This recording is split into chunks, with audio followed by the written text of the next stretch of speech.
Hi friends, எல்லாருக்கும் வணக்கம். இந்த வீடியோக்குள்ளே போகிறதுக்கு முன்னாடி வீடியோ பார்த்துட்டு இருக்கவங்களுக்கும் என்னை இது வரைக்கும் சப்போர்ட் பண்ணவங்களுக்கும் ரொம்ப ரொம்ப நன்றி. அஸ் யூஷுவல் கண்டிப்பாக உங்களுக்கு ஏதாவது ஒரு விஷயமாவது யூஸ்ஃபுல்லாக இருக்கும் நம்புகிறேன். அதோட எப்பவும் போல் ஒரு சமையல் ரெசிபியும் ஷேர் பண்ணியிருக்கிறேன். இன்றைக்கி பிரேக்ஃபாஸ்ட்டுக்கு சட்னி தான், வத்தல் சட்னி தான் ரெடி பண்ணேன். அதுதான் உங்ககிட்ட நான் ஷேர் பண்ணியிருக்கிறேன். கண்டிப்பாக அதையும் ட்ரை பண்ணி பாருங்கள், ரொம்ப நல்லாயிருக்கும். அதோட எனக்கு தெரிஞ்ச நான் ஃபாலோ பண்ணுற சின்ன சின்ன கிச்சன் டிப்ஸும் உங்களுக்கு ஷேர் பண்ணியிருக்கிறேன். கண்டிப்பாக இந்த வீடியோ பிடிச்சிருந்தா லைக் கொடுக்க மறந்துடாதீங்க. அதோட உங்கள் ஃப்ரெண்ட்ஸ் அண்ட் ஃபேமிலிக்கும் ஷேர் பண்ணுங்கள். மறக்காமல் நம்ம சேனலையும் சப்ஸ்கிரைப் பண்ணுங்கள். இந்த சட்னி ரெடி பண்ணுறதுக்கு ஒரு பேனில் எண்ணெய் ஊற்றி வெங்காயம், வெள்ளைப்பூடு, கருவேப்பிலை, கொஞ்சமாக புளி சேர்த்து நல்லா ப்ரௌனிஷாக வர வரைக்கும் வதக்கிக்கோங்க. இப்போ அது ஒரு பிளேட்டில் ட்ரான்ஸ்ஃபர் பண்ணிடுறேன். இதே பேனில் எண்ணெய் ஊற்றி தேங்காய் நல்லா ப்ரௌனிஷாக வர வரைக்கும் வறுத்து அதே பிளேட்டில் சேர்த்துக்கலாம். இப்போ அதே பேனில் எண்ணெய் ஊற்றி கொஞ்சமாக கடுகு, உளுந்து, கடுகு உளுந்தில் பாதி அளவு மல்லி போட்டால் போதும். இது நல்லா வெடிக்கிற வரைக்கும் நல்லா வறுத்துக்கங்க. இப்போ இந்த கடுகு உளுந்து மல்லியையும் அதே பிளேட்டில் மாற்றிக்கிட்டு கொஞ்சமாக எண்ணெய் இல்லைனா சேர்த்து அதில் வத்தலை போட்டு நல்லா கருகிற அளவுக்கு வறுத்து அதில் கொஞ்சம் மல்லி இலையும் சேர்த்து நல்லா வறுத்து எடுத்துக்கலாம். இப்போ ஒரே ஒரு தக்காளி, சின்ன தக்காளியை சேர்த்தா போதும். நல்லா வதங்கினதுக்கப்புறம் ஸ்டவ் ஆஃப் பண்ணிவிட்டு இப்போ நல்லா இதை ஆறிடுச்சு. இதை நம்ம கிரைண்ட் பண்ணிக்கலாம். தேவையான அளவு உப்பு போட்டு கொஞ்சமாக கொரகொரப்பாக அரைச்சதுக்கப்புறம் நம்ம வதக்கி வச்ச தக்காளியை கடைசியாக தான் சேர்க்க போகிறோம். கொரகொரப்பாக அரைச்சி எடுத்துட்டு இப்போ இந்த பதத்துக்கு ஓரளவு கொரகொரப்பாக இருக்கும். அதில் இந்த தக்காளியையும் சேர்த்து அரைச்சி எடுத்து அதில் தேவைப்பட்டால் எண்ணெய் ஊற்றி கடுகுளுந்து கருவேப்பிலை போட்டு தாளிப்பு கொடுத்துக்கலாம். எப்பவும் இட்லி தோசைனாலே தக்காளி சட்னி, வெங்காய சட்னி, சாம்பார்னு வைக்கிறதுக்கு பதிலாக இந்த சட்னியும் ஒரு தடவை ட்ரை பண்ணி பாருங்கள். ரொம்ப ரொம்ப நல்லாயிருக்கும், வித்தியாசமாகவும் இருக்கும். காரத்துக்கு மட்டும் உங்களுக்கு தேவையான அளவு வத்தல் போட்டுக்கிட்டா போதும். வத்தல் சட்னிங்கிறதுக்காக நிறைய வத்தல் போடணும்லாம் கிடையாது. கண்டிப்பாக ஒரு தடவை ட்ரை பண்ணி பாருங்கள். அடுத்ததாக எனக்கு தெரிஞ்சு நான் ஃபாலோ பண்ணுற சின்ன சின்ன கிச்சன் டிப்ஸையும் ஷேர் பண்ணுறேன். சம்பா கோதுமை, ரவை இதெல்லாம் வாங்கினோன்னே நம்ம அப்படியே பாக்கெட்லேருந்து டப்பாவில் மாற்றுறதுக்கு பதிலாக நல்லா வறுத்து வச்சுட்டு மாற்றினோம்னா வண்டும் பிடிக்காது. அதோட இன்னும் கொஞ்சம் அந்த வறுத்ததுனால அந்த ஸ்மெல்லோட டேஸ்ட்டும் நல்லாயிருக்கும். அது வறுத்த ரவானால் கூட நீங்கள் வறுத்து பாக்ஸில் மாற்றுறது தான் நல்லது. அதே மாதிரி சம்பா கோதுமை, ரவை எப்போயும் வீட்டில் இருந்தால் நம்ம பிரேக்ஃபாஸ்ட்டுக்கோ டின்னருக்கோ என்னதான் பண்ணேன்னு சொல்லி கன்ஃபியூஸாக யோசிச்சுட்டு இருக்கிறப்ப இந்த 2 பொருள் இருந்தால் சம்பா கோதுமையில் கிச்சடியோ உப்புமாவோ பண்ணலாம். ரவானா தோசை, கிச்சடி, உப்புமான்னு ரெடி பண்ணிக்கலாம். ஸோ எப்பவும் அது வீட்டில் இருக்கிற மாதிரி பார்த்துக்கங்க. அதே மாதிரி மல்லியையும் வறுத்து வச்சுக்கிறது நல்லது. நல்லா வாசமாகவும் இருக்கும், வண்டும் பிடிக்காது.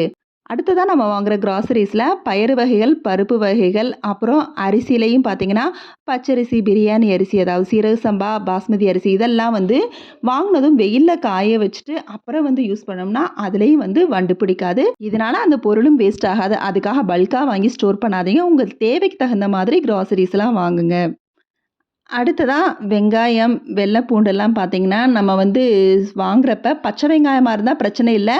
அது ரொம்ப டஸ்ட்டு சேராது. அதே இது காஞ்ச வெங்காயமாக இருந்தால் ரொம்ப டஸ்ட் இருக்கும். அதை நம்ம வாங்கினதும் இந்த மாதிரி புடச்சி அதெல்லாம் அந்த தோலெல்லாம் டஸ்ட்டெல்லாம் எடுத்துகிட்டு நம்ம வச்சிட்டோம்னா நம்ம வைக்கிற பிளேஸ்லேயும் டஸ்ட்டு ஃபார்ம் ஆகாது. அதில் ஏதாவது அழுகல் வெங்காயம் இருந்தால் கூட நம்ம ஈஸியாக இது மூலயமா ரிமூவ் பண்ணிடலாம். வெள்ளை பூண்டு பார்த்திங்கன்னா இந்த மாதிரி அது தனித்தனியாக பல்லு பல்லாக எடுத்துருங்க. அப்படி மொத்தமாக இருக்கிறப்ப உள்ளே நம்மளுக்கு ஈஸியாக புழு பிடிக்கிற மாதிரி ஆயிரும். நிறைய வெள்ளை பூண்டு வேஸ்ட் ஆயிரும். ஸோ இப்படி தனித்தனியாக எடுத்து அதோட தோல் நீக்கி டஸ்ட்டை ரிமூவ் பண்ணிடுங்க. அடுத்து பாலாடை நெய்க்காக சேர்க்குறவங்க தண்ணி ஊற்றாத பாலை நல்லா காய்ச்சி ஆற வச்சு ஃப்ரிட்ஜில் வச்சுட்டு அப்புறம் நீங்கள் யூஸ் பண்ணுறப்ப எடுத்திங்கன்னா நல்லாவே எல்லோயிஷாக பாலாடை நம்மளுக்கு சேர்ந்துருக்கும். இது மூலயமா நம்மளுக்கு நிறைய ஆடையும் விழுகும். அடுத்து நம்ம கிராசரிஸ் வாங்குறப்ப இந்த மாதிரி மாவு ஐட்டங்கள் ஏதாவது வாங்குவோம். அது கடலை மாவு, ராகி மாவு, அரிசி மாவுன்னு அதெல்லாம் இந்த மாதிரி சலிச்சு எடுத்து அப்புறம் பாக்ஸில் போட்டு யூஸ் பண்ணுங்க. அடுத்ததாக இன்னொரு மெயின் கிச்சன் டூல் என்ன அப்படின்னா இந்த சிங்க் பிளட்ஜர் தான். இது வந்து என்ன அப்படின்னா, அடைப்பு எடுக்கிறதுக்காக அதாவது சிங்க்கு, வாஷ் பேஷன்ல திடீர்னு அடைச்சுக்கும் தண்ணியே போகாது. அந்த நேரம் இது நம்மளுக்கு ரொம்பவே ஹெல்ப்ஃபுல்லா இருக்கும். அப்படியே வந்து பம்ப் பண்ணி அத வந்து இழுக்கிற மாதிரி ஆயிரும். இத வந்து நல்லா அடைச்சிருந்துச்சுன்னா, அதில வந்து இந்த மாதிரி அந்த சிங்க்குக்கு ஹோலுக்கு நேரா இப்படி வச்சு, நல்லா பிரஷ் பண்ணி அப்புறம் ரிலீஸ் பண்ணிட்டோம்னா, டக்குனு வந்து அடைப்பு எடுத்து விட்டுரும். நல்லா ரிலீஸ் ஆயிரும். இப்ப வந்து எனக்கு அடைப்பு இல்ல. அதனால உங்களுக்கு அத செஞ்சு காட்ட முடியல. ஆனா இது வந்து ரொம்பவே யூஸ்ஃபுல்லா இருக்கும். அடைப்பு எடுக்கிறது ரொம்பவே ஈஸியா ரிமூவ் பண்ணிருவோம்.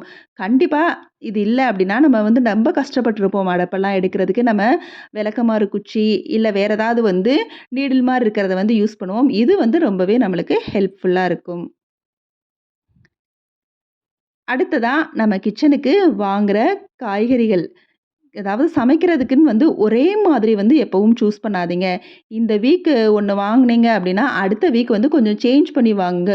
இந்த வாரம் வாங்குற காய்கறிகள அடுத்த வாரம் வாங்காதீங்க. ஆனா, வாரத்துக்கு 2 நாள் கீரை மட்டும் சேர்த்துக்கங்க.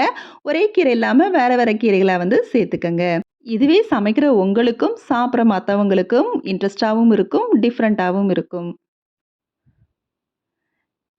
அவ்வளோதான். லாஸ்ட் ஒன் வந்து மீஷோ பர்ச்சேசிங் தான். இது ரொம்ப நாளா பார்த்துக்கிட்டு இருந்தேன். ஆர்டர் போடுவோமா, வேணாமான்னு ரொம்ப வந்து ஆசோலேஷன் இருந்துச்சு. ஆனாலும் பார்க்குறப்ப வந்து அது வந்து மனசு வந்து இது பண்ணிட்டே இருந்துச்சு. ரொம்ப நாளா கார்ட்ல போட்டு வச்சிருந்தேன். ஆல்ரெடி நான் நெறைய தடவ ஷேர் பண்ணியிருக்கிறேன். எந்த ஒரு பொருளையும் டக்குன்னு வந்து வாங்க மாட்டேன். கார்ட்ல போட்டு வச்சு 2 மந்த்ஸ் ஒன்ஸ் அந்த மாரி ஏதாவது செக் பண்ணி, அதுக்கப்புறம் வந்து ஆர்டர் போட்டு வாங்குவேன்.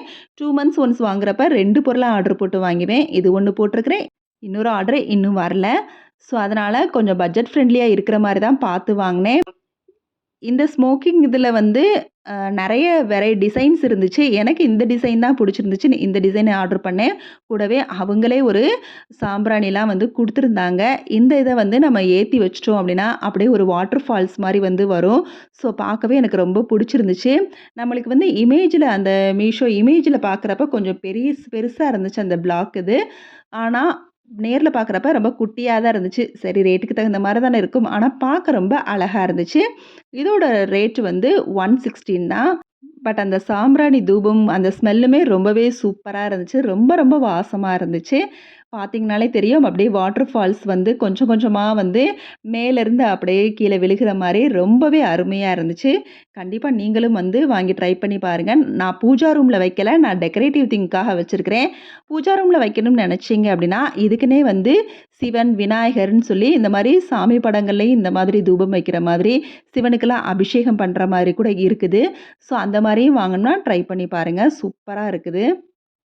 கண்டிப்பா இந்த வீடியோல சொன்ன சில விஷயங்கள் வந்து ஏதாவது ஒரு சில விஷயமாவது உங்களுக்கு வந்து யூஸ்ஃபுல்லா இருக்கும் நம்புறேன். அதோட கண்டிப்பா இந்த சமையல் ரெசிபியுமே உங்களுக்கு வந்து புடிச்சிருக்கும்னு நம்புறேன். ஸோ கண்டிப்பா இந்த வீடியோ உங்களுக்கு புடிச்சிருந்தா லைக் குடுக்க மறந்துறாதீங்க. நீங்க குடுக்குற ஒவ்வொரு லைக்கும் என்னைய ரொம்ப வந்து மோட்டிவேட் பண்ணி அடுத்தடுத்த வீடியோஸ் நெறைய ஐடியாஸ வந்து ஷேர் பண்றதுக்கு எனக்கு ரொம்ப என்கரேஜிங்காவும் இருக்கும். அதோட இதுல ஏதாவது நிறை குறை இருந்தா கண்டிப்பா கமெண்ட்ஸ்ல சொல்ல மறந்துறாதீங்க. Okay, bye. Thanks for watching.